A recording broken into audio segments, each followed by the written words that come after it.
Malaki ang sahod dyan, kaya sige na Martha, sabi sa kanya ni Malen. Bumuntong hininga si Martha habang nakatitig sa flyers na hiningi kanina ni Malen sa agency na naghahanap daw ng mga kasambahay. Umiling siya sabay balik ng mga flyers.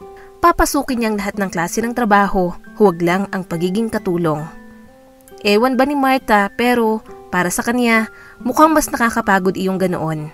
O hindi naman ay nakakatakot. Ano ka ba? Kung hindi lang talaga lumagpas ang edad ko sa kalendaryo, ako nang mag-a-apply dito eh. Pangungumbinsi pa sa kanya ni Malen. Disente ang sweldo, mag-ama lang naman ang pagsisilbihan mo. Dagdag pa nito. Binasa ulit ni Martha ang mga nakasulat sa flyers. Wanted kasambahay at hindi kailangan ng educational backgrounds. As long as walang record ng krimen. Nakalagay din doon ang numero na pwedeng tawagan. Ayan o, kahit hindi ka nakapagtapos, ayos lang, pwede kang mag-apply. Ano bang asahan mo rito sa buhay natin, Martha? Buhay ng mga hindi nakapagtapos. Kaysa naman sa kangkungan tayo pulutin. Aba, habang may energy ka pa para maging mayaman at malakas pa yung mga buto mo, huwag kang tutunga-tunga nga riyan. Pangaral pa ng kaibigan. Napalunok si Martha sabay iwas ng tingin. High school graduate lang siya at hindi na nabigyan ng pagkakataon na makapagkolehiyo. Siya na lang din kasi ang naiwan na mag-alaga sa mga kapatid niya. 5 silang magkakapatid at silang 4 ay pinapaaral niya ngayon. Noong sinabi ng nanay nila na magtatrabaho raw ito dahil sa hirap ng kanilang sitwasyon, nabuhayan si Martha. Nakulong kasi ang kanilang ama dahil sa pagtutulak ng ipinagbabawal na gamot kaya mas lalong bumigat ang kanilang buhay. Pero 10 taon ang nakalipas, wala na silang balita sa kanilang ina. Hindi naman malayo rito ang mansyon ng mga Lopez, Martha. Malaki na rin naman si Carlos kaya maaalagaan niyo yung mga kapatid mo. Isa pa, nandito naman ako para gabayan sila. Pampalubag loob sa kanya ni Malen. Ngumiti si Martha sabay yakap sa kaibigan. 24 anyos si Martha, samantalang 30 naman si Malen. Para na rin niyang nanay at kapatid ito. Sobrang lapit nila sa isa't isa na kahit mga personal na desisyon ni Martha sa buhay, minsan inaasa niya kay Malen. Dahil siguro mas alam na niya kung papaano mamuhay sa mapanakit at magulong mundo. May insurance pa Martha, tingnan mo. Ani Malen, sabay turo ng isang box sa flyers kung saan nakalagay ang mga benefits ng makukuhang katulong. Tama nga si Malen, maraming benefits roon. Iba yung sweldo mo at mga bonuses. Ang yaman. Siguro, papagurin din sila sa pagtatrabaho ng magiging amo para sulit yung binabayad nila sa mga katulong. Iyon naman talaga, wala namang madaling na trabaho lalo na't hindi ako nakapagtapos. Sigaw ng isip ni Martha. Maya-maya, nagpaalam na si Martha kay Malen para makauwi na. Naroon kasi siya sa bahay ni Malen upang makicharge sa rechargeable na flashlight dahil naputulan na naman sila ng kuryente. Iisipin niya pa lang na magsasagot ang mga kapatid niya ng mga assignments sa maliit na mesa gamit ang flashlight o hindi naman ay isang peraso ng kandila, sumisikip ng dibdib niya. Talagang sinasampal sa kanila kung papaano sila pinapahirapan ng mundo. Malayo pa lang si Martha sa munting bahay nila nang matanaw niya ang mga kapatid na abala sa kani-kanilang mga gawain. Si Carlos ay nagsisibak ng kahoy. Si Margie naman nakasunod ni Carlos ay nagwawalis ng bakuran. Si Carl naman ay hinahakot ang mga kahoy na sinisibak ni Carlos at ang bunso naman ay naguhugas ng pinggan sa maliit nilang lababo. Parang may humaplos na napakainit na kamay sa puso ni Martha habang pinagmamasdan nito ang mga kapatid. Naalala niya pa noon, 7 taong gulang pa lamang si Carlos nang iniwan ito sa kanya ng nanay nila. Si Carlos ang sumunod sa kanya. 7 taon ang kanilang pagitan kaya 14 anyos pa lamang siya noon. Minor de edad pa lamang siya nang inalagaan niyang mga kapatid. Parang kinikilabutan siya sa tuwing iniisip kung papaano ba niya naitaguyod ang buhay nila. Gayong wala pa naman siyang muwang sa buhay noon. Ate! Malaking ngisi sa kanya ng mga kapatid nang matanaw siya ng mga ito. Iniangat ni Martha ang bitbit na isang supot ng pansit na binigay sa kanya ni Malen. Nakuha niya na rin yung bayad ni Aling Fez sa paglalabada kanina kaya may pambaon ng mga kapatid niya kahit papaano at pambili na rin ng bigas. Kahit pagod na pagod si Martha, galing sa trabaho at sa pang-araw-araw na buhay, makita niya palang ang mga kapatid na ganito ay napapawi na ang bigat na nararamdaman niya. "Nakasaing na po ako, ate," bungad sa kanya ng kapatid na si Margie. "Akin na rin po yung mga bitbit mo." "Salamat, Margie," sagot ni Martha sabay gulo ng bahagya sa buhok nito. Hapon na rin at medyo dumidilim na ang paligid.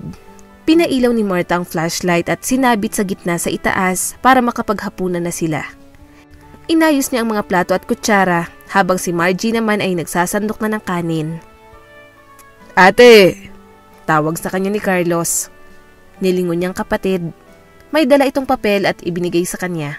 Baka sa mukha nito ang pag-aalinlangan. "Ano ito, Carlos?" Puno ng pagtatakang tanong niya rito. Hindi ito umimik at nagbuntong hiningang umupo sa monoblock na upuan. Nakatingala na ito sa kanya at naghihintay na mabasa niya ang papel. Ang nakasulat sa papel ay ang mga bayarin ng mga graduating na high school student. Halos umabot din yun ng 5,000 at hindi niya alam kung saan siya mamumulot ng ganong halagang pera. Pero imbis na pakitaan niya ang kapatid ng negatibong reaksyon, nginitian niya ito. "Eto lang pala eh. Huwag kang mag-alala, hahanapan ni ate ito ng paraan." Nakangiti niyang sinabi sa kapatid sa bayakap rito. "Mag-aral lang kayo ng mabuti at ayos na sa akin, ha?" Humigpit ang pagkakayakap ng kapatid sa kanya sabay tango. Narinig pa ni Martha ang bahagya nitong pagsinghot na para bang umiiyak na rin ito. Kagatlabi siyang tumango at pasikretong pinunasan ang mga luhang umago sa kanyang pisngi. "Ang importante sa akin ay ang edukasyon ninyong lahat kaya mag-aral kayo ng mabuti para rin yan sa kinabukasan ninyo. Ayos ba yon?" "Opo ate, maraming salamat po," sagot naman ni Carlos. Pagkatapos nilang maghapunan ay nag-aral muna ang mga kapatid niya bago natulog ang mga ito. Nagpaiwan si Martha sa sala habang tahimik na nakatitig sa papel na binigay ni Carlos kung saan doon nakasulat lahat ng bayarin. Pati na rin ang flyers na pag-a-applyan bilang katulong. "Para sa mga kapatid ko, kahit ayoko maging kasambahay papasukin ko, lalo na't malaki ang maiitulong nito sa mga kapatid ko." Bulong ni Martha sa sarili. Nagpakawala ng malalim na buntong hininga ang dalaga at napagdesisyon na ng matulog. Kinabukasan, "Ayos lang ba itong suot ko?" Humarap si Martha sa salamin ni Malen at pinagmamasdan ang sarili. Nakasuot siya ng kulay puting pantalon at bughaw na pang itaas. Kahit kasambahay lang ang papasukin niyang trabaho, kailangan niya pa ring formal na humarap doon sa magiging amo niya kung papalaring matanggap siya doon. "Alam mo Martha, hindi ka talaga mapagkakamalang naghihirap sa buhay." Sambit ni Malen kay Martha habang pinagmamasdan ito. Tumayo ito mula sa pagkakaupo niya sa kawayang upuan. Bahagyang tumawa si Martha sa sinabi ni Malen. "Bakit mo naman nasabi?" Kasi may makinis kang kutis at saka maganda ka kahit wala kang makeup. Ang mahaba at kulay brown ng medyo kulot na buhok ay mas nakakapagpaganda sa'yo.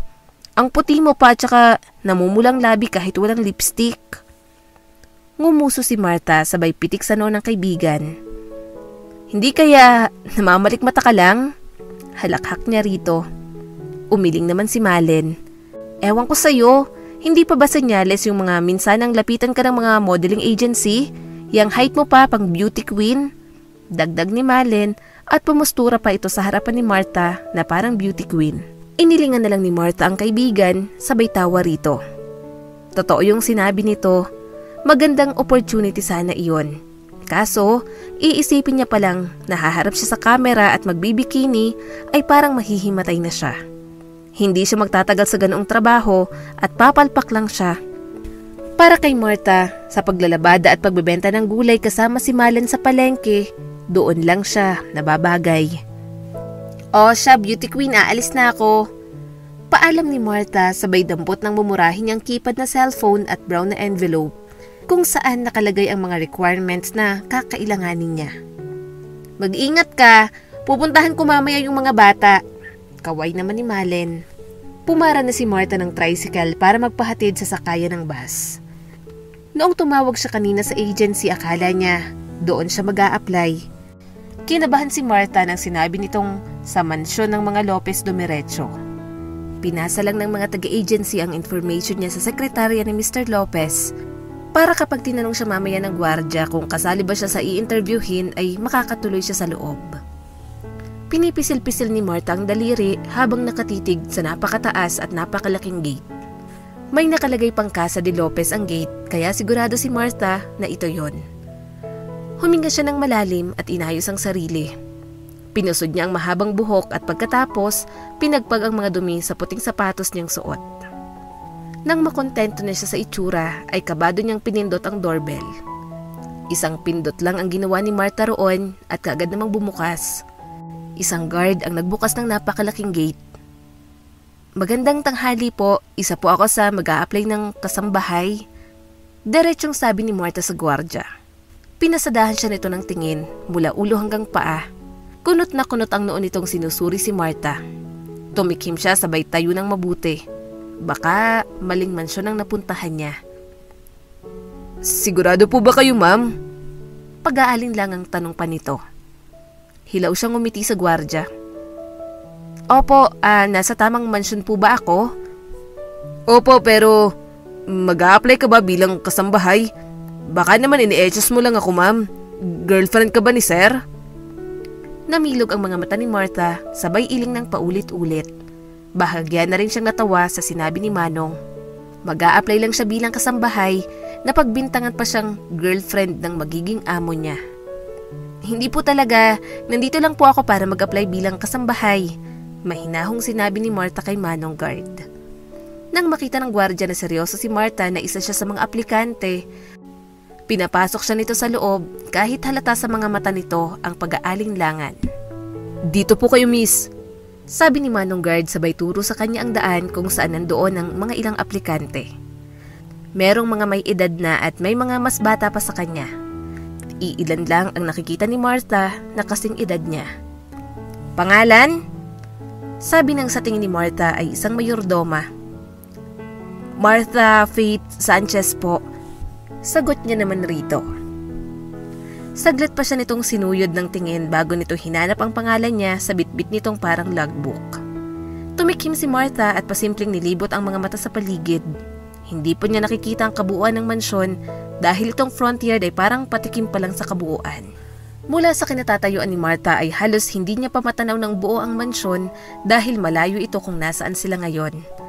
Maaliwalas ang paligid at may mga kubo rito at napakalaking pool area sa tabi.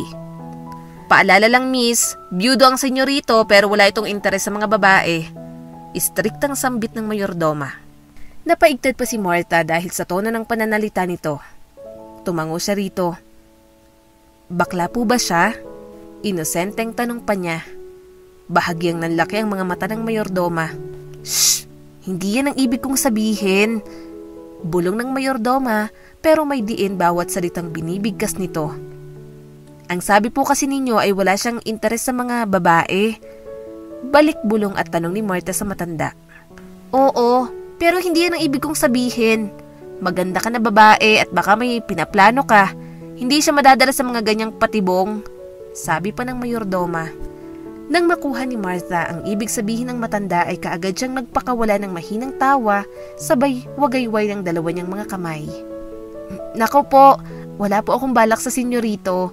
Ang akin lang ay ang makapasok dito para makapagtrabaho at may maipakain at pang-aral sa mga kapatid ko." Umismid ang mayordoma. Ilang beses ko na yung narinig pero ang totoo, ang senyorito ang pakay. Hindi baling maging mukhang kalapating mababa ang lipad, maaliw lang si senyorito." Hindi maiwasang hindi makaramdam ni Martha ng inis dahil sa sinabi ng mayordoma. Intindihan niyang may mga tao talagang kumakapit sa patalim kahit kapalit nito ay ang mga dignidad nila. Pero hindi niya kayang sikmurain na gawin ang ganoong klaseng trabaho, lalo na kung ang pera na paggagamitan niya doon ay pangpakain at pangpaaral sa mga kapatid niya. Mawalang galang na po, pero may mga babae pa rin pong may dignidad at mas pipiliing kakahig kahit walang matuka basta't marangal. May mga kapatid akong babae kaya kailangan kong maging maingat at maging isang magandang halimbawa para sa kanila. Matigas na sabi ni Martha sa mayordoma. "Belen!" Tawag ng isang baritonong boses sa likuran ni Martha. Nanlamig si Martha sa kinatatayuan niya. Napansin din niya ang pag-iba ng itsura ng mayordoma at bahagya itong yumukod. Ang mga aplikante rin sa paligid na kanina'y nayayamot dahil sa pila ay biglang nagsialiwalas ang mukha pagkakita nila sa lalaking nakatayo ngayon sa likod ni Martha. "Ikaw pala, senyorito," utal na tawag ng mayordoma. Sinenyasan si Martha ng mayordoma na humarap at magbigay ng pagbati. Kaagad din namang humarap si Martha para batiin ang senyorito. Pero pagkaharap niya ay parang umurong bigla ang dila niya. Ang inaasahan ni Martha na magiging amo nila ay matanda, panot at hindi gwapo. Base na rin kasi sa sinabi ng mayordoma ay byudo ito. Parang hirap kumbinsihin ni Martha ang sarili na byudo ito, lalo na't parang hindi nalalayo ang mga edad nila. O baka nasa 30 pa lang din ito. "Magandang tanghali po, senyorito." Bati ni Martha nang sa wakas ay nahanap na niya ang kanyang boses. Pinagtaasan siya nito ng kilay at pasuplado siyang sinuyod ng tingin. Tumikhim siya at nag-iwas na lamang din ng tingin. Bahagya pang umatras si Martha para doon na siya malapit sa isang palm tree nang hindi na siya makarinig ng kung ano-ano mang iuutos o sasabihin ng senyorito sa mayordoma. "Akala ko ay isa ka sa mga agent sa agency." Baling ng senyorito kay Martha. Saglit pa siyang napatunganga at iniisip kung talaga bang siya ang kinakausap ng senyorito. Pinandilatan siya ng mayordoma. "Sumagot ka." Diing bulong nito. Hindi po. Isa po ako sa mga aplikante at nagbabakas sakaling matanggap bilang kasambahay po." Agad namang sagot niya rito. "Bilang kasambahay?" Parang hindi makapaniwalang sinabi ng senyorito. "Is this a prank? Binayaran ka ba ni Mama para magpunta rito at magpanggap bilang isa sa mga aplikante? Sorry pero hindi ako interested na makipag-date." Napaawang ang bibig ni Martha sa sinabi nito. Teka, bakit ganito ang tingin sa kanya ng mga tao? Talaga bang hindi ka panipaniwalang isang kasambahay ang papasukin niyang trabaho? "Senyorito, pakisabi kay Mama na wala na nga akong interes sa pag-ibig. Kontento na ako sa babaeng meron ako ngayon at yun ay walang iba kundi ang aking anak. Ngayon, kung parte ka ng plano ni Mama, umalis ka na." Sabi ng senyorito at may nahimigan pa siyang galit doon. Siyempre, ayaw ni Martha na tutunganga lang siya at uuwi ng palpak. Malaki ang maitutulong sa kanya at sa mga kapatid niya ang pagiging kasambahay doon kung sakaling matatanggap siya. Kaya naman, kailangan niyang makumbinsi ang senyorito na wala siyang alam sa mga pinagsasasabi nito. Desperadang umiling si Martha. "Hindi sir, may mga record ako sa mga dati kong pinagpasukan ng mga trabaho. Pati personal records ko kung saan ako nakatira. Lahat-lahat sir. Ako lang ang bumubuhay sa mga kapatid ko pati ang pagpapaaral nila. Wala akong alam sa mga pinagsasasabi mo. Wala akong oras para makipaglaro sir." Parang hindi naman siya nagsisinungaling senyorito. Sabat ng mayordoma at may tinitingnan ito sa papel. Napalunok siya. Parang hindi kasi kumbinsido ang senyorito sa mga sinasabi ni Martha. Kahit iyon naman talaga ang katotohanan. Saglit pinasadahan ng senyorito ang buhok gamit ang mga daliri at kinuha ang papel na hawak ng mayordoma. Nasa tingin ni Martha ay records niya ang nakalagay doon. "Sa Bonifacio siya nakatira senyorito. Pwede ka magtanong sa tito mo tungkol sa kanya." Suhestyon sana ng mayordoma pero pinutol siya nito. "Wag na. Pwede ka nang magsimula bukas." Baling sa kanya ng senyorito. Tumalikod na ito habang bitbit pa rin ito ang mga papeles niya. Nanlaki ang mga mata ni Martha at hindi alam kung ano ang gagawin. Hindi niya alam kung tatalon siya dahil sa tuwa o magsisisigaw siya. OMG! Masayang impit na tili ni Martha at pinong nagpapadyak ng paa.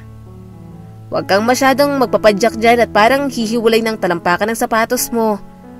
Sita ng mayordoma sa kanya. Nginisihan ni Martha ang matanda. Akala niya magiging kontrabida ito sa kanya. Pakiramdam niya na kahit istrikta ito, medyo mabait naman. Kaya naman niyang pagtiisan. "Huwag po kayong mag-alala at marami pa naman akong super glue sa bahay." Halakhak ni Martha. Inirapan siya ng mayordoma. "Dalhin mo ng mga gamit mo rito. Dapat maaga ka bukas at baka ikaw ang maghahatid kuha sa anak ni senyorito."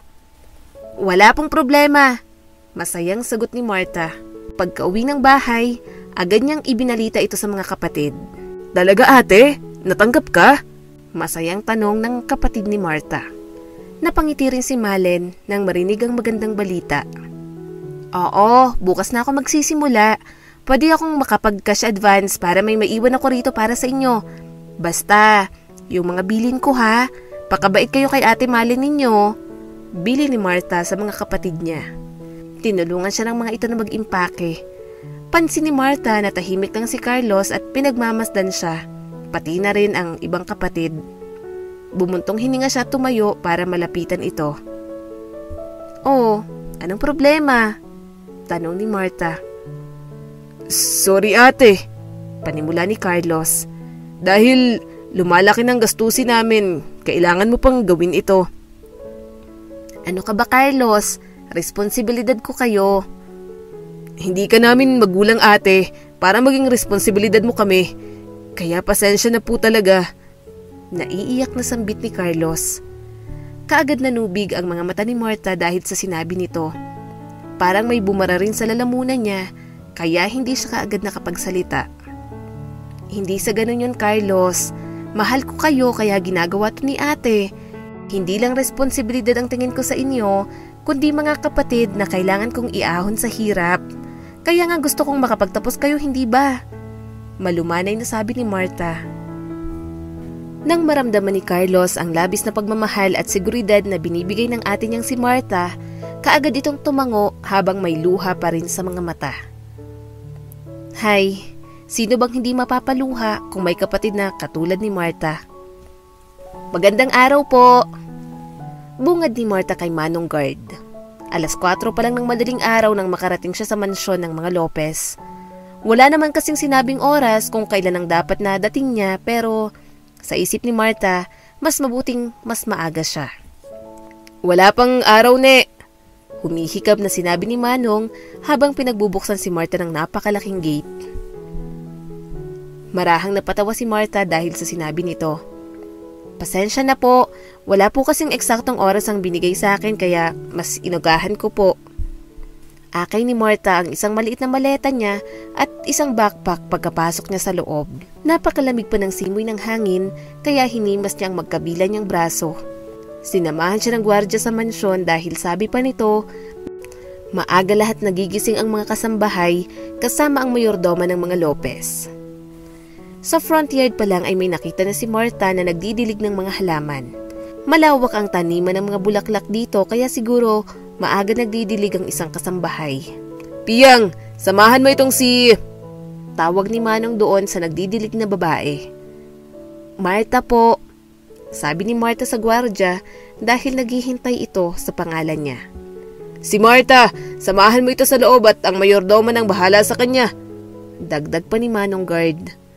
Tumango si Piyang at nilapag ang hawak na hose sabay off ng gripo. Dito Martha, tawag sa kanya ni Piyang. Tansya ni Martha ay parang mas matanda lang sa kanya ito ng ilang taon. Tahimik lang si Martha na sumunod kay Piyang sa loob. Habang naglalakad sila ay hindi niya magawang ialis ang mga mata sa nagkikinangang muebles, napakalaking chandelier at mga antik na malaking vases. Napalunok siya at mas nilibot ang tingin. Sa isip-isip niya, siguro ang sarap tumira sa ganong klaseng bahay. Parang paraiso, malayo sa buhay na meron sila. Nang Belen, nandito na po ang bagong pasok na kasambahay. Tawag ni Piyang sa mayordoma. Nasa maid's quarter sila ngayon. Mabuti at mas inagahan mo. Taas kilay na sabi ng mayordoma sa kanya. Opo, ikling tugon ni Martha. Dito ang kama mo. Kada kama rito may tig-iisang aparador, isang maliit na mesa at upuan. Panimula ni Belen.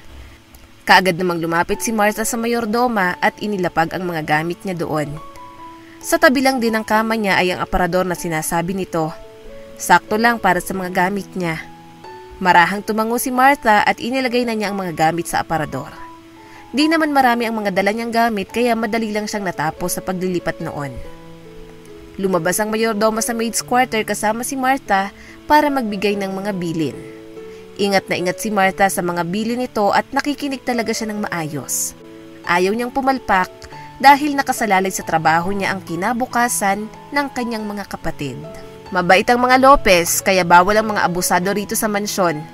Kasalukuyang ang mag-ama lang ang narito sa mansyon dahil si Senyora ay nasa ibang bansa. Baling ni Belen kay Martha. Tumango naman ang dalaga. Pwede po bang magtanong? Ano yon? Bakit po sinabi ni Sir na duda siya sa akin noon na baka kasabot ako ng nanay niya? Litong tanong ni Martha.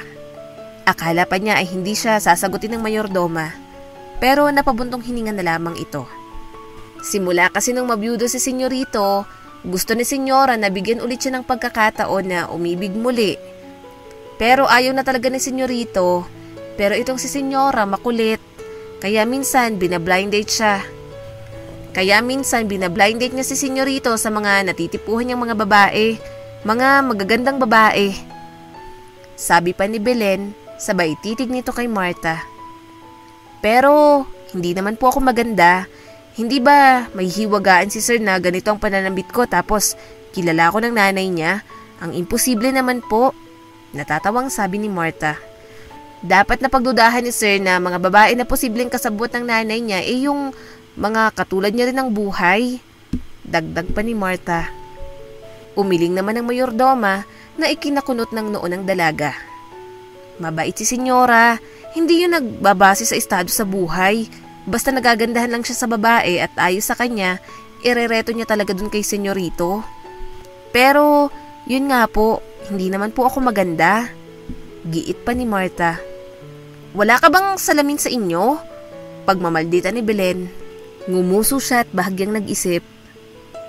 Meron po, pero ang salamin namin doon sa bahay ay ang side mirror sa motor ng kaibigan ko. Di na kasi maikabit kasi nasira yung pangkakapitan, kaya binigay na lang niya sa akin. Tumawa ng malakas si Belen na ikinagulat naman ni Martha.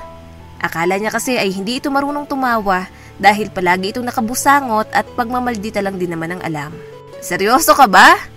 Baling ni Belen kay Martha pagkatapos nitong tumawa. Opo, basta makita ko lang ang mukha ko kung may muta ba ako o wala ayos na po sa akin. Siguro pag may ipon na ako, makakabili na ako ng malaking salamin. Ngising sabi naman ng dalaga. Sa isip ni Martha, hindi naman kasi importante yun sa kanila. Hindi na niya naisip na dapat pala ay may salamin sila na malaki. Dahil lang nasa isip niya palagi kapag may pera, wala nang ibang pagbibilhan nito kung hindi bigas at pang-ulam. Mabilis na lumipas ang isang buwan. Habang masigasig na nagpupuna si Martha ng malaking vase sa sala, bigla siyang napalingon sa isang malakas na iyak ng bata. Tila may nagwawala. Si Bea, bulong sa kanya ng isang kasambahay. Hinahanap ang daddy niya, hindi mapatahan ng yaya. Tumayo si Martha at dali-daling umakyat sa itaas. Pagbukas niya ng pinto ng kwarto, nakita niyang isang batang babae na nasa 4 na taong gulang pa lamang. Umiiyak habang kumakapit sa kanyang yaya. Bea, anong problema? Tanong ni Martha habang lumalapit. I want daddy! Sigaw ni Bea, ang luha ay bumababa sa kanyang pisngi. Si daddy mo ay may trabaho ngayon, Bea, paliwanag ni Martha habang inaalo ito. Babalik din siya mamaya. Gusto mo bang maglaro kasama ako? Pangungumbinsi ni Martha rito. Pero sa halip na kumalma, lalo pang nagalit ang bata. No! I want daddy now! Si Martha bilang ate sa kanilang magkakapatid, alam niyang kailangan niyang maging matatag at pahabain ng pasensya.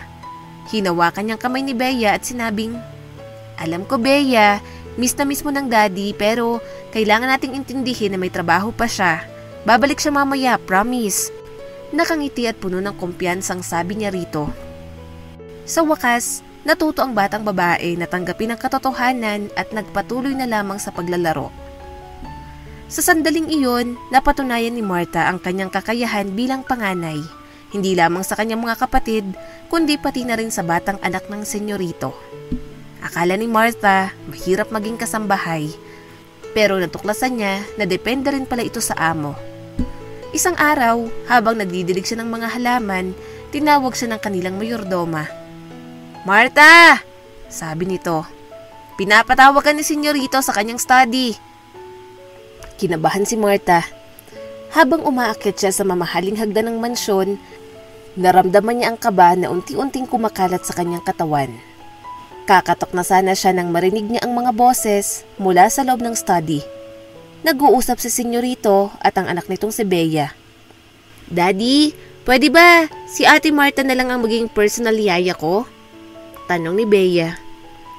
"Di ba dapat si Yaya Pena lang ang yaya mo? Matagal na siya sa atin," sagot ng Senyorito. "Pero gusto ko si Ate Marta, Daddy. Mabait siya tsaka maganda. Pwede nga rin po siyang maging mami ko," sabi ni Bea na may kasamang tawa. Napalunok si Marta. Muntik na siyang mapaubo sa gulat. Hindi niya inakala na gano'n ang tingin sa kanya ng bata. Ngunit sa kabila ng kanyang pagkabigla, hindi niya maiwasang maramdaman ang isang kakaibang kasiyahan. Saglit na katahimikan ang bumalot sa silid. Hindi kaagad nakasagot ang amo niyang lalaki. Narinig ni Martha ang malambing na hagik-hik ni Bea. "Maganda naman po talaga si Ate Marta, di ba po?" Tanong ng bata sa kanyang daddy. Akala ni Martha ay hindi napapatulan ni Senyorito ang mapaglarong tanong ng bata. Ngunit nanlaki ang kanyang mga mata sa narinig niya. "Tama ka, Bea," sagot ng Senyorito. "Maganda nga siya." Napalunok si Martha. Hindi niya inaasahan ang sagot ng kanyang amo. Sa mga sandaling iyon, hindi niya alam kung ano ang kanyang mararamdaman. "Sinasakyan na lang ang bata, Martha. Huwag kang ewan dyan," bulong ni Martha sa sarili. Tumikhim si Martha at kabadong kumatok sa pintuan ng study. Mga ilang sandali ang lumipas at bumukas ang pintuan. Bumungad sa kanyang matikas na katawan ng Senyorito. Nakaputing long sleeve ito at ang mga manggas nito ay nakatupi hanggang siko at nakasuot pa ng itim na slacks. Napansin ni Martha ang kagwapuhan ng kanyang amo. Parang bagong ahit ito at lalo itong nagbigay kulay sa kanyang presensya. Sir, pinapatawag niyo raw po ako?" tanong ni Martha. Saglit pa siya nitong tinitigan bago ito tumikhim para mag-iwas ng tingin. "Martha," sabi ng Senyorito, "pinatawag kita dahil gusto kong pag-usapan ng iyong papel sa buhay ni Bea." Napalunok ang kasambahay. Hindi alam kung ano ang dapat niyang asahan. Pinatuloy muna siya sa loob ng study at umupo sa kabilang sofa kung saan nakaupo rin si Bea. "Gusto ni Bea na ikaw na lang ang maging personal na yaya niya." Kahit narinig niya ng usapang iyon, hindi niya pa rin mapigilang hindi mapangiti. Ito ang gusto niya, ang maging mas malapit kay Bea at matulungan ito sa kanyang paglaki. Siguro dahil na rin sa pagkamiss niya sa mga kapatid. "Sir, ako po ay lubos na nagpapasalamat sa inyong tiwala," tugon ni Martha. "Pangako po, gagawin ko ang lahat para maging mabuting yaya kay Bea." Tumango ang Senyorito habang may multong ngiti sa labi nito. Lingid sa kaalaman ni Martha ay nagustuhan na rin siya ni Mr. Lopez noong una pa lang niyang apak sa mansyon. Sino ba naman ang hindi? Biglang sumali si Bea sa usapan. Tila hindi mapigilan ang kanyang excitement. "Ate Martha, tayo na lang daw ang magkasama palagi," bulong nito sabay ngiti. Napahalakak si Senyorito at sinadyang mag-asaran. "Oo, Bea, siguro naman hindi magtatagal at magiging magkaibigan na kayo ng Ate Martha mo. Baka mas maging malapit kayo sa isa't isa kaysa sa akin," sabi nito sabay tingin kay Martha. Si Martha at Bea ay nagkatinginan at parehong napangiti. Sa mga sandaling iyon, nabuo ang isang magandang samahan. Hindi lang bilang amo at kasambahay, kundi bilang isang pamilya. "Mukhang may punto si Daddy at Martha," sabi ni Bea. Tila nag-e-enjoy sa pagtatangkang tuksohin silang dalawa. Tumawa si Martha at sinagot, "Tama ka, Bea. Siguraduhin nating magiging magkaibigan tayo, hindi lang bilang yaya at alaga." Nang mga oras na yon, ang tahanan ay napuno ng tawanan at kasiyahan. Nagkaroon sila ng isang bagong simula, isang pamilyang puno ng pagmamahal at pag-aalaga. Naging maayos ang relasyon ni Martha at lahat ng mga tao sa mansyon. Parang naging nanay na nga talaga siya ni Bea, lalo na at kung si Sir Alexander Lopez ang amo nila ay pumupunta sa ibang bansa para sa mga ibang negosyo nito. Si Martha at Alexander sa isa't isa. Sinabi ni Senyorito Alexander na sa pagbabalik niya galing sa Amerika ay isasama niya ang mommy at daddy niya para ipakilala si Martha. 5 buwan ang lumipas, excited na naghihintay sina Martha at Bea sa pagbabalik ni Alexander. Nagluto sila ng masarap na hapunan dahil kasama raw nito ang mga magulang. Nang bumalik si Alexander, niyakap niya sina Bea at Martha. Ngunit hindi kasama ni Alexander ang mga magulang nito at sabi ay susunod na lang daw. Kabado si Martha kaya kailangan niyang magbihis kahit disente lamang at hindi gaanong magarbong kasuotan. Nang bumaba siya ulit para harapin ang mga magulang ni Alexander, mas triple ang naramdaman niyang kaba. Halos hindi pa man siya nakakalapit sa mga ito, napansin niyang magandang postura at yaman ng mga ito. Nang tinawag siya ni Alexander, tumayo ito mula sa pagkakaupo para siya'y salubungin. Handa na sana si Martha na salubungin ng ngiti ang mga magulang ni Alexander, ngunit napako ang kanyang mga mata sa nanay nito. Martha, siya nga palang nanay ko, si Olivia, sabi ni Alexander. Nakwento noon sa kanya ni Alexander na mabuti raw ang nanay nito sa kanya. Kahit stepmother lang siya nito, pinuno pa rin siya ng pagmamahal. Inggit na inggit pa nga si Martha noon dahil lahat ng bagay na ginagawa ng nanay ni Alexander, sana naranasan niya rin. Nakangiting tumayo ang nanay nito para humarap sa kanya. Nanlamig si Martha at unti-unting namuo ang mga luha niya. Hindi siya makapagsalita. "Hello, Iha. It's nice meeting you. Palagi kang kinikwento sa akin ni Alex." Nakangiting sabi ni Olivia. Umiling si Martha. Hindi na napigilan ang kanyang emosyon. "Bakit ka nandito?" Nanginginig na sabi niya. Akala ni Martha ay namamalikmata siya. Pero talagang nanay niya ang kaharap niya ngayon. Nananay rin ng mahal niyang si Alexander. "Ang liit talaga ng mundo, ano?" Pinasadahan ni Martha ng tingin si Olivia. "Halos hindi kita makilala, ma'am." Sarkastiko niyang sabi rito. Naguluhan si Alexander. "Sandali lang, kilala mo ang mama ko, Martha?" Hindi umimik si Martha at tahimik na tinitigan si Olivia. Minuto ang nakalipas nang bilang gumuhit sa mga mata nito ang gulat at maluhaluhang napatitig kay Martha. Akmang hahawakan siya nito pero dali-daling tumalikod ang dalaga. Walang tigil sa pagbuhos ang mga luha niya habang nagmamadali siyang lumabas. Nang tuluyan na siyang makalabas sa mansyon, may humawak pala sa pulsuhan niya. Si Olivia iyon. "Ano ba?" Galit na piksin ni Martha sa braso niya. "Huwag mo akong hahawakan!" "Martha?" Umiiyak na sabi ni Olivia. 10 taon kaming naghirap. 10 taon! Bulalas ni Martha. 14 anyos lang ako nang iniwan mo sa akin ang responsibilidad mo. 14 ako nang inalagaan ko ang mga kapatid ko. Hagulhol ni Martha. "Martha, naghintay ako ng tamang panahon." Sarkastikong tumawa si Martha. "Naghintay ka ng tamang panahon? Grabe, 10 taon na rin kami naghihintay sa'yo. Mabuti ka pa, naghihintay ka habang nakakakain ng masasarap na pagkain. Habang kami, naghihintay sa'yo habang kumakalamang mga sikmura." Nanginginig na boses na sabi ni Martha. Wala pa rin tigil ang mga luha niya sa pagbuhos. Naninikip na rin ang dibdib niya sa sakit na nararamdaman. "Naghihintay ka rito sa isang mansyon habang kami natutulog sa bahay na kulang na lang tumbahin ng hangin sa sobrang kalumaan." Hagulhol pa ni Martha. "Naghihintay ka sa malambot at magaramong kama habang kami nagsisiksikan sa banig." Wala na ring tigil sa pag-iyak si Olivia habang tahimik lang itong nakikinig kay Martha. "Wala kang karapatang umiyak," duro ni Martha rito. 10 taon kong tiniis ang lahat. Walang araw at gabi na hindi kami natutulog ng hindi takot. Na baka isa sa amin manigas dahil sa gutom. Ngayon, iiyak ka dyan? Ang kapal naman ng mukha mong umiyak." "Martha, magpapaliwanag ako. Malinaw na sa aking inabandona mo kami. Mas pinili mong mamuhay rito kaysa alagaan kami ng mga kapatid ko." Umiiling na sabi ni Martha habang patuloy sa pagpatak ang mga luha. 14 ako nung isugod ko si Carlos sa ospital dahil sa pulmonya.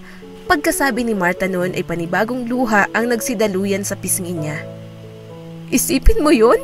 Isang minor de edad ang nagsugod kay Carlos sa ospital at 7 taong gulang pa lang din siya noon. Siyempre, hindi mo naman yan maisip dahil pabayat irresponsable kang ina. 15 ako. 15 anyos ako nang natutunan kong maglabada at natutong maging isang nanay para sa mga kapatid ko. Patuloy pa ni Martha. Nagpakananay ako at sumalo sa responsibilidad na dapat ay sa inyo. Bata pa lang ako noon eh. Bata pa lang. At ni isang pagkakataon, hindi ko naranasan maging bata. Sigaw ni Martha na puno ng sakit.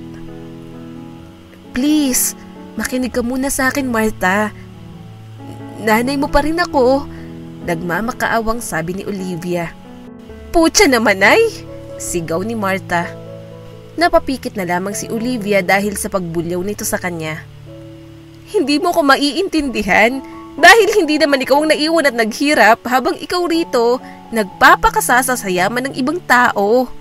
Mabuti pa si Alexander, nagpakananay ka. Kami roon sa Bonifacio, naisip mo rin ba kami kahit sandali? Sumagi ba kami sa isip mo, ha? Habang inaalagaan mo siya kapag nagkakasakit o mag-a-attend sa mga importanteng araw sa buhay niya, naisip mo rin ba kami? Martha, naging kasambahin nila ako kaya naging anak ang turing ko sa kanya noon. Desperadang paliwanag ni Olivia. Anak mo rin ako! Sigaw at hagulhol ni Martha. Tinuro niya ang sarili. Anak mo rin ako! Noong mga panahong hindi ko na alam ang gagawin sa buhay, nangangailangan din ako ng isang nanay. Kailangan din kita noon. Tanging hagulhol na lang ang kayang maisagot ni Olivia sa mga salitang binabato ni Martha. Bilang nanay, masakit ang naging karanasan nito noon. Taas-babang hiningang tinitigan ni Martha si Olivia. Galit niyang pinunasan ng mga luha. Oo, kailangan kita noon. Pero hindi na ngayon. Umiling ng paulit-ulit si Olivia habang hindi tumitigil sa pagpatak ang mga luha nito. Nanginginig ang mga kamay nitong aabutin sana ang kamay ni Martha pero iniwas nito ang sarili sa kanya. Nasaktan din ako sa ginawa kong pag-iwan, anak. Nangungulila rin ako sa inyo. Kung totoo yan, sana kahit pagbisita nagawa mo, kaso hindi, wala. Sigaw ni Martha na nanginginig ang boses. Ilang beses pa kitang pinagtatakban sa mga kapatid ko na nagtatrabaho ka lang sa malayo kahit klaro namang inabandona mo na kami. Kaya ngayon, tigilan mo na yung pagpapanggap mo sa harapan ko. Wala kang karapatang umiyak at masaktan. Diing sabi ni Martha. Tinalikuran niya si Olivia kahit tawag ito ng tawag at nagmamakaawang kausapin siya. Bago pa man siya makarating sa napakalaking gate, may humawak na sa braso niya. Ipipiksi niya sana iyon nang mapagtanto niyang si Alexander pala ito. Namumula ang mga mata nito na para bang umiiyak din. Martha, please, huwag kang umalis. Mariing ipinikit ni Martha ang mga mata. Bumalik ka na sa loob, sir. Baka hinahanap ka na ni Bea. Ayokong umalis ka. Please, Martha. Suyo ni Alexander. Wala akong pakialam sa nangyari pero huwag kang umalis. Mahal na mahal kita, Martha. Please. Bumuntong hininga si Martha at malungkot na tiningnan si Alexander. Mahal niya din ito, pero mas nangingibabaw kay Martha ang nararamdaman na huwag muna siyang manatili sa mansyon dahil sa kanyang ina. Hindi niya pa kayang pakisamahan ito dahil nag-uumapaw pa ang galit niya rito. Kung makakapaghintay kang maghilom ang puso ko. Mabilis na lumipas ang 2 linggo. Malaki ang naging tulong nung nagtrabaho pa lang si Martha sa mga Lopez kahit hindi siya nagtagal doon. Inipon niya naging sweldo niya para magkaroon siya ng pwesto sa palengke.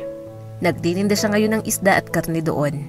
At palagi din siyang siniswerte dahil palaging nauubos ang mga paninda niya. Naging maluwag na ngayon ang buhay ni Martha. Nasa kolehiyo na rin si Carlos at nag-aaral ng mabuti habang ang iba ring mga kapatid ni Martha ay ganoon din. Hindi baling nakakapagod magtinda sa palengke basta alam niyang nasa mabuti ang kalagayan ng mga kapatid niya at mabigyan ito ng magandang kinabukasan.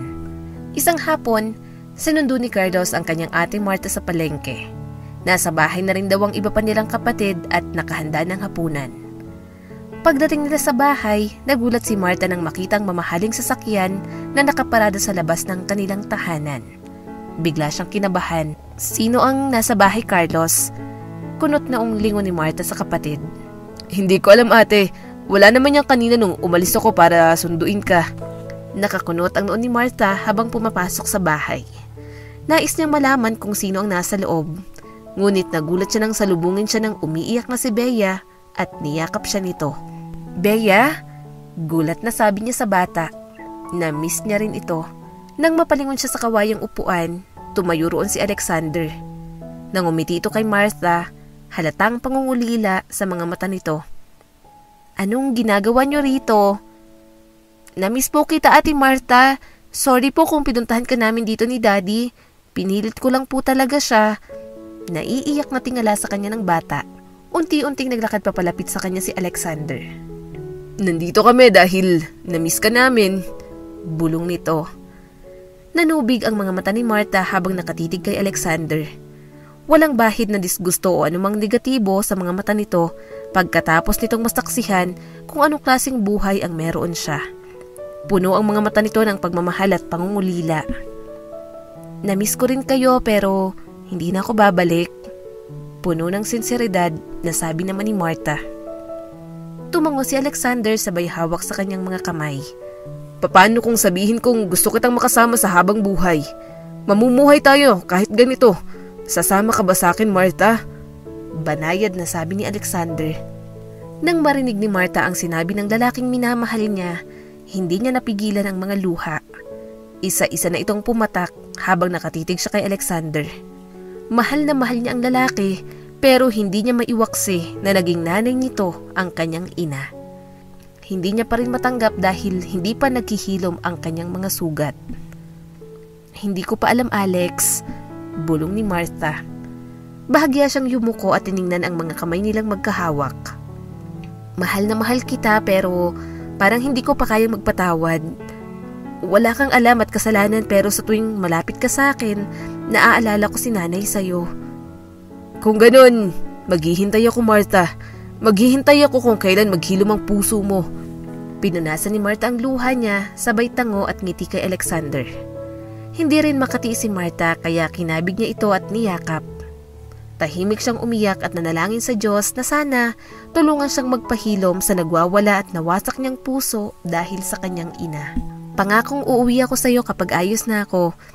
Kapag ayos na kami ni nanay." Pangako niya kay Alexander. Mabilis na lumipas ang mga araw. Isang tanghaling tapat ng Sabado, may bisitang hindi inaasahan si Martha. "Ate, may tao sa labas. Babae at mukhang mayaman." Tawag ng bunso nila habang nasa hamban ng pintuan. Kunot nang tumayo si Martha at nilagay ang tinupi niya sa cabinet bago lumabas para matingnan kung sino ang bisita. Subalit, natigilan siya nang mapagtanto niya na ang nanay nila ang nasa labas. Hindi niya alam ang gagawin.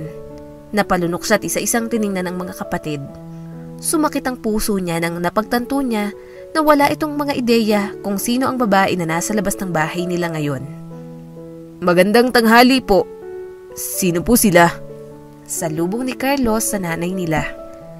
Kita ni Martha kung papaano dumaloy ang mga luha sa mata ni Olivia.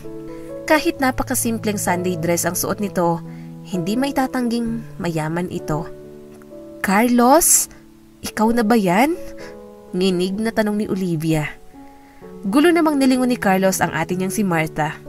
Lumunok siya at walang nagawa kung hindi ipakilala ang babae na nasa harapan sa mga kapatid niya, na nanay nila ito. Pero bago pa makapagsalita si Martha, nagpakilala na si Olivia. "Ako si Olivia, ang nanay ninyo," sabi nito sa napapaos na boses. Isa-isang natigilan ang mga kapatid ni Martha at lito siyang nilingon. Kinagat ni Martha ang pang-ibang labi at hindi alam kung ano ang sasabihin. Hindi siya naging handa. "Ate, siya ba ang nanay natin?" Umiiyak na sabi ni Carlos. "Mama? Mama ka ba talaga namin?" Umiiyak na tingala ng isa sa mga kapatid ni Martha. "Ate!" Sigaw ni Carlos habang umiiyak. "Siya ba ang nanay natin? Nanay na iniwan tayo ng 10 taon? Galit na sabi ni Carlos. Tuloy-tuloy na umagos ang mga luha ni Martha at tuluyang lumapit sa mga kapatid. Matalim niyang tinitigan ng ina. Kung sana nagpaalam muna itong pupunta sa kanila, sana napagsabihan niyang mga kapatid. Oo, Carlos, sabi ni Martha. Ano pang ginagawa mo rito? Umalis ka na, hindi ka namin kailangan. Kung kailan malalaki na kami, ngayon mo pa naisipang magpakita. Umalis ka na. Sigaw ni Carlos habang umiiyak. Humagulhol si Olivia at dahan-dahang napaupo sa sahig. Ang mga mas nakababatang mga kapatid ni Martha ang lumapit para mayakap ang ina. Ilalayo na sana ni Carlos ang mga kapatid, pero pinigilan siya ni Martha. Umiiyak na silang lahat. Mama, saan ka nang galing? Bakit ngayon ka lang? Umiiyak na sabi ng bunso. Hinintay ka namin ng matagal, Mama. Hinintay ka namin. Hirap na hirap kami kakahintay sa iyo, Mama. Sorry, mga anak. Sorry. Hagulhol ni Olivia sa bayakap sa tatlo. Si Carlos naman ay kay Martha nakayakap habang umiiyak din. Parang iniipit ang puso ni Martha habang nakatingin sa mga mas nakababatang kapatid na kapit sa kanilang ina. Kitang-kita niya kung gaano kasabik ang mga kapatid niya sa yakap ng isang ina. Halos hindi na rin siya makahinga sa kakaiyak. Ganoon din si Carlos. Sorry. Sana hayaan ninyong makabawi si Mama sa inyo, ha? Sabi pa ni Olivia habang yakap ang mga ito. Huwag niyo po kaming iwan, Mama. Dito na lang po kayo, parang awa mo na. Hagulhol ng bunso. Oo, hindi naalis si Mama. Hindi ko na kayo iiwan. Kitang-kita ni Martha kung anong klaseng pagsisisi ang nararamdaman ng ina. Kumala si Carlos sa pagkakayakap sa kanya at lumabas ito ng bahay. Pinabayaan niya muna ito at hindi na lang tinawag. Lahat sila ay nasaktan at nabigla, kaya hahayaan niya muna ang kapatid sa nararamdaman. Tahimik na pinagmamasdan ni Martha ang mga kapatid habang binubuksan nila ang mga bagong laruan, sapatos at damit na dala ng nanay nila. Ang kasiyahan sa mga mata ng mga ito ay malinaw na nakikita. Parang sa mga panahon noon, kapag uuwi siya na may dalang pansit at tinapay, ang simpleng mga bagay na nagpapaligaya sa kanila.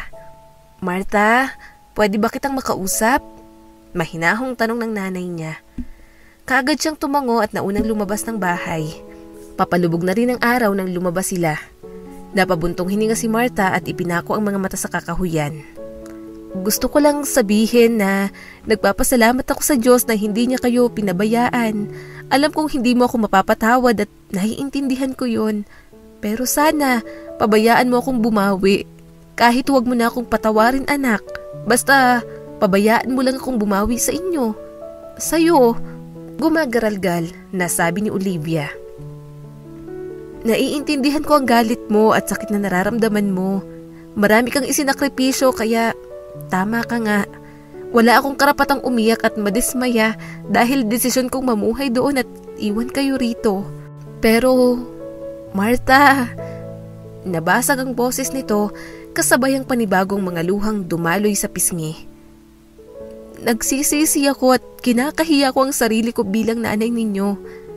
Naging mahina ako. Bakit ka natagalan? Kunot noong tanong ni Martha. Naaksidente ako kasama si Fredo, ang daddy ni Alexander. Kasambahay pa lang din nila ako noon. Nang magising ako wala akong maalala. 5 taon akong walang maalala, Martha. Umiiyak na paliwanag ni Olivia. Parang tumigil sa pagtibok ang puso ni Martha sa narinig. Natahimik siya at hindi alam ang sasabihin. Hindi na rin niya namalayan ang luha niyang nangilid sa mga mata niya. Ang tagal bago ako nakabalik sa sarili ko. Nung napagtanto ko na ang laki ng taon na nawala ko kasama kayo, sana hindi na lang ako nabuhay ng maaksidente kasi nakakahiya. Wala na akong mukhang maiharap sa inyo, Martha. Pero nung makita kita sa mansyon, nabuhayan ako, natauhan ako. Mahinang napangiti si Olivia. Ikaw nga hindi nagpakahina, samantalang ako nanay ninyo, naging duwag at mahina. Maraming salamat, anak. Salamat sa lahat. Proud na proud ako sa'yo. Pwede ba kitang mayakap, Martha? Pagsusumamo ni Olivia. Kahit may pangamba, dahan-dahang tumango si Martha. Nang maramdaman niya ang bisig ng nanay niya na maingat na nakayakap sa kanya, hindi niya mapigilang hindi humagulhol. Iyak siya ng iyak habang mahigpit na nakayakap sa nanay niya. Hindi niya alam na isang yakap lang pala nito ang makakapagpaiyak sa kanya ng ganoon. Lahat ng emosyon na itinatago niya sa loob ng 10 taon, iniyak niya yun lahat kay Olivia, sa nanay niya. Mama! Rinig na tawag ni Carlos. Carlos, anak! Tawag ni Olivia at tuluyan na silang nagyakapan at nag-iyakang tatlo. Ngayong nalaman na ni Martha ang rason ng kanyang ina, mapapatawad na niya ito. Kahit na may mga pagkukulang ito sa mga taong nakaraan, napagtanto niya na hindi iyon ang nais ng kanyang ina. Naging biktima rin ito, duwag at mahina. Alam ni Martha na maghihilom din ang kanilang mga puso at matututuhan niyang magpatawad sa lahat. Sa panahon, sa oras, sa tadhana.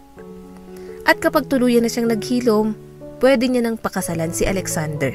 Ang pag-ibig ay naglalayo ng mga hadlang, nagpapagaling ng mga sugat at nagbibigay ng pag-asa sa mga pusong nasaktan. Sa pagtahak ng landas ng pagpapatawad at pagmamahal, magsisimula si Martha at Alexander ng isang bagong yugto bilang mag-asawa. Sa kanilang pag-iibigan, matututunang magmahal ng walang takot at magtiwala ng buong puso. Ang kanilang pagkakasundo ay magiging pundasyon ng isang matatag at masayang pamilya. At sa huli, ang mga sakripisyo at pagpapatawad ay magbubunga ng tunay na kaligayahan at pagkakaisa. Ang kanilang kwento ay patunay na sa bawat pagkakataon ng pagkakamali, may pag-asa at pagkakataon para sa pagbabago at pagkakasundo. At sa kanilang paglalakbay, ang pag-ibig ay patuloy na magliliwanag at magbibigay ng kahulugan sa kanilang mga buhay. Mula noon, tumira si Martha sa mansyon kasama ang kanyang ina at mga kapatid. Nagpakasal sila ni Alexander at siya na rin ang itinuturing na tunay na ina ni Bea. Di nagtagal, nabiyayaan pa sila ng isang anak. Naging masaya ang buhay ni Martha at kahit isa ng ina, napagpasya niyang ipagpatuloy pa rin ang pag-aaral sa kolehiyo. Natutuwa siya na sa wakas, kompleto na rin ang kanilang pamilya at wala na siyang mahihiling pa kung hindi ang bigyan sila ng malusog na pangangatawan at masayang buhay sa loob ng mahabang panahon. Kahit iba na ang buhay ni Martha, hindi niya pa rin nakalimutan ang kaibigang si Malen. Palagi pa rin niya itong binibisita at kung minsan naman, si Malen ang iniimbitahan niya sa mansyon. Kinuha niya rin ito bilang ninang ng kanyang anak. Mula kay Manong Guard, sa mga kasambahay at maging ang mayordoma, tuwang-tuwa sila dahil si Martha ang kanilang naging amo. Kahit ito na ang kanilang senyorita, napakabuti pa rin ito sa kanila. Parang walang pinagbago, kaibigan pa rin ang turing ni Martha sa mga ito. At syempre, iginagalang niya pa rin ang mayordoma na si Aling Belen. Muli, ito po si Skylar Guro at sana may bago na naman kayong natutunan sa kwento natin ngayon. Maraming salamat po. Maraming salamat sa patuloy na panonood sa aking munting channel. Kung nagustuhan mo ang videong ito ay huwag mong kalimutang mag-like and subscribe at pakipindot mo na rin ang notification bell para updated ka sa mga susunod nating video.